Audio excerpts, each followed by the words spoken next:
Have this parable of Jesus, which, going back to the bridesmaids and then last week, it seems like so harsh where the people who didn't get it and didn't understand it, they're thrown in some eternal fire.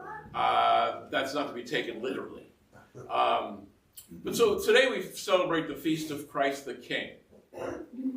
And we think of Christ the King, and we think of, the majesty and the throne, and James and John, they want to sit on his right hand and his left hand.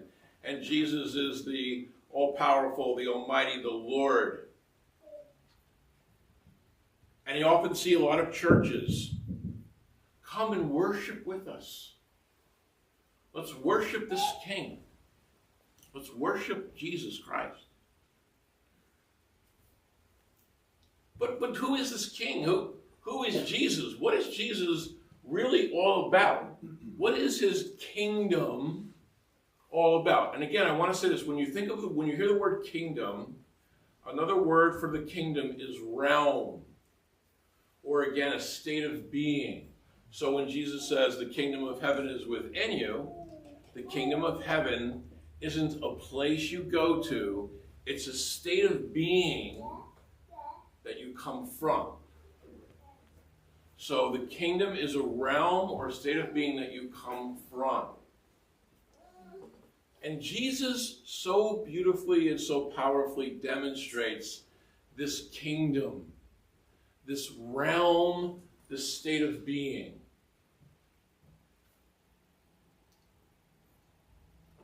It's a self-emptying love. Self-emptying love. Giving yourself away radically, without concern, giving yourself away. This is the kingdom, this is the state of being that we want to enter into and develop in our lives. That's living in this kingdom. In Philippians chapter 2, Paul says, though he was in the form of God, he did not deem equality with God.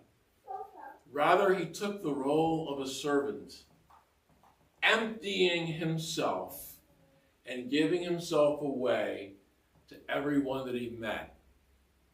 And he was so obedient to the mind and heart of God, so aligned, so one with the mind and the heart of the living God, the source of all that is, that he was obedient even unto death. He walked the talk. He gave it all away. And that's what he demonstrated in his entire life. You could almost imagine Jesus maybe hanging out, having a good time. He's eating, having something with a bunch of friends, and someone says, hey, Jesus, could you come over here? My friend is hurting, my friend is sick, my friend is upset. Could you come over there? Let's go. That he would drop everything that he was doing to come and meet the need of another person. And this is what he calls us to do.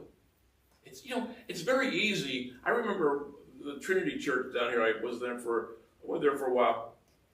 And it's all this singing songs and praising Jesus and waving their arms and, almost like this ecstatic thing, worshiping.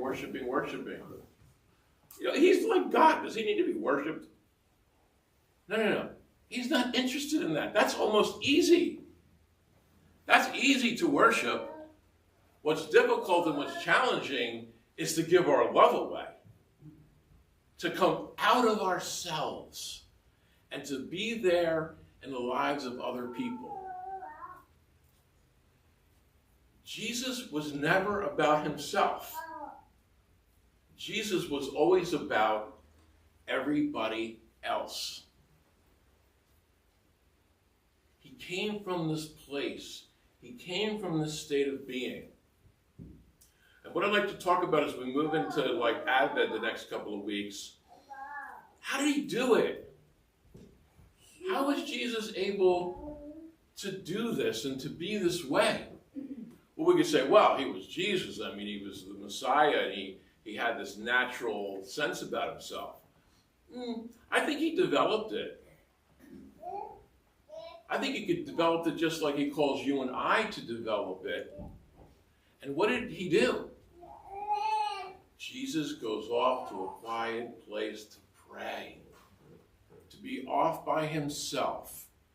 And something happens to a human being's heart when they go off in a silence. They go into a depth of being, a depth of an internal connection with oneself, which comes from our heart.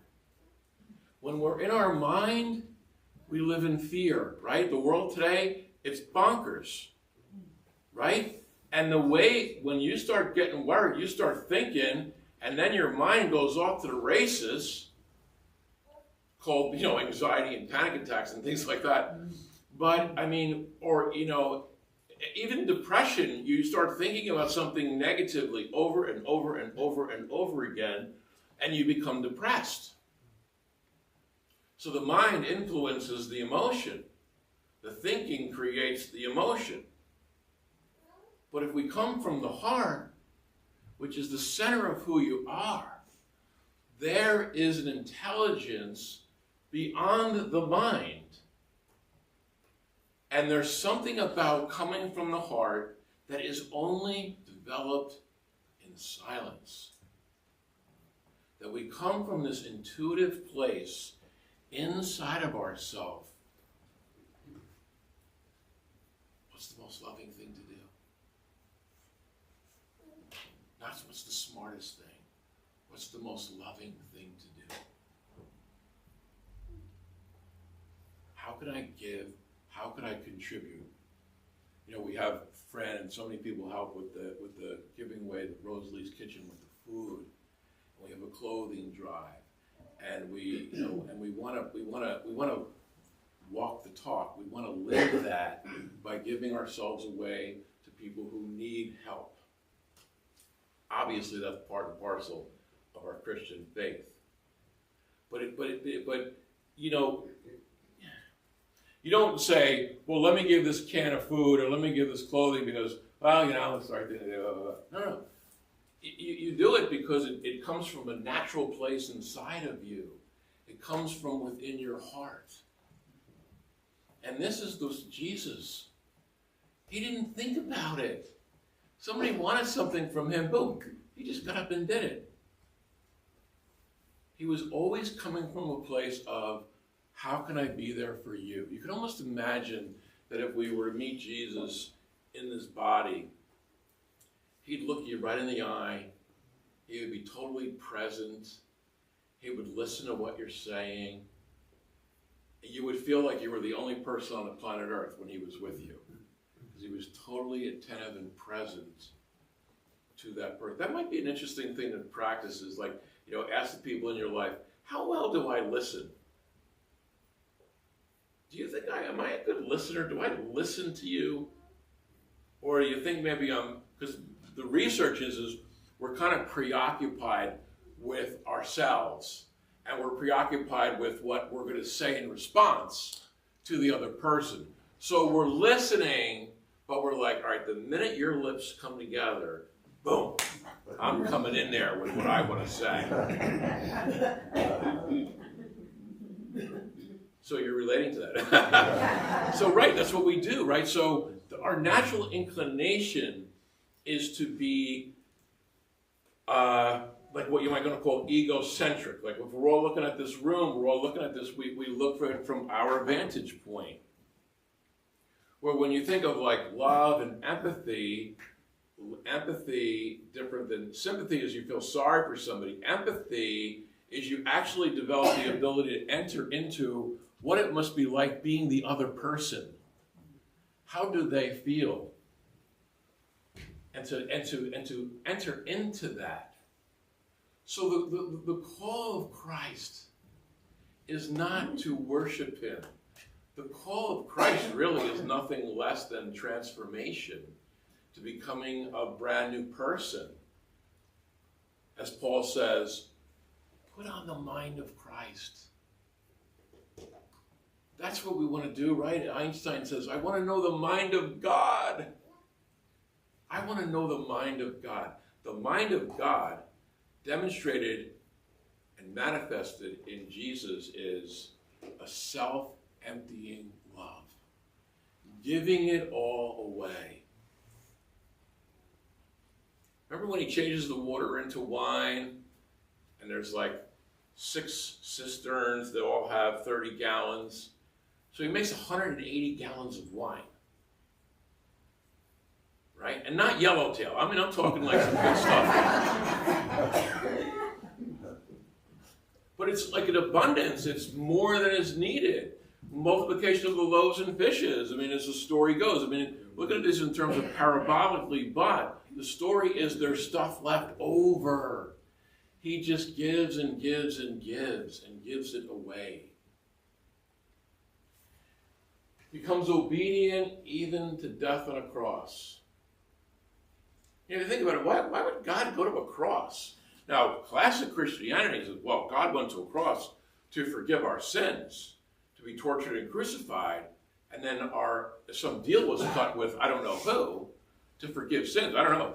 If you're God, I mean, I don't think you have to make a deal with anybody. Just forgive everybody's sin if that's what it comes from. But I think it's not deeper than that.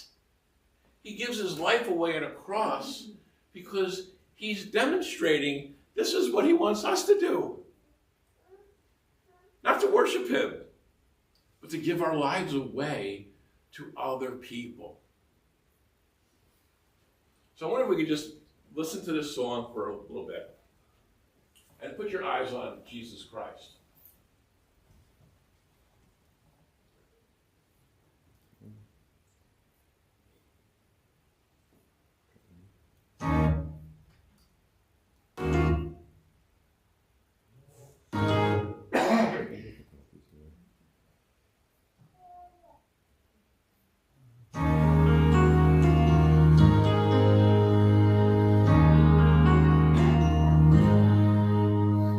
How could I just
completely and powerfully demonstrating the mind of God, the kingship of God, is giving your love away to other people.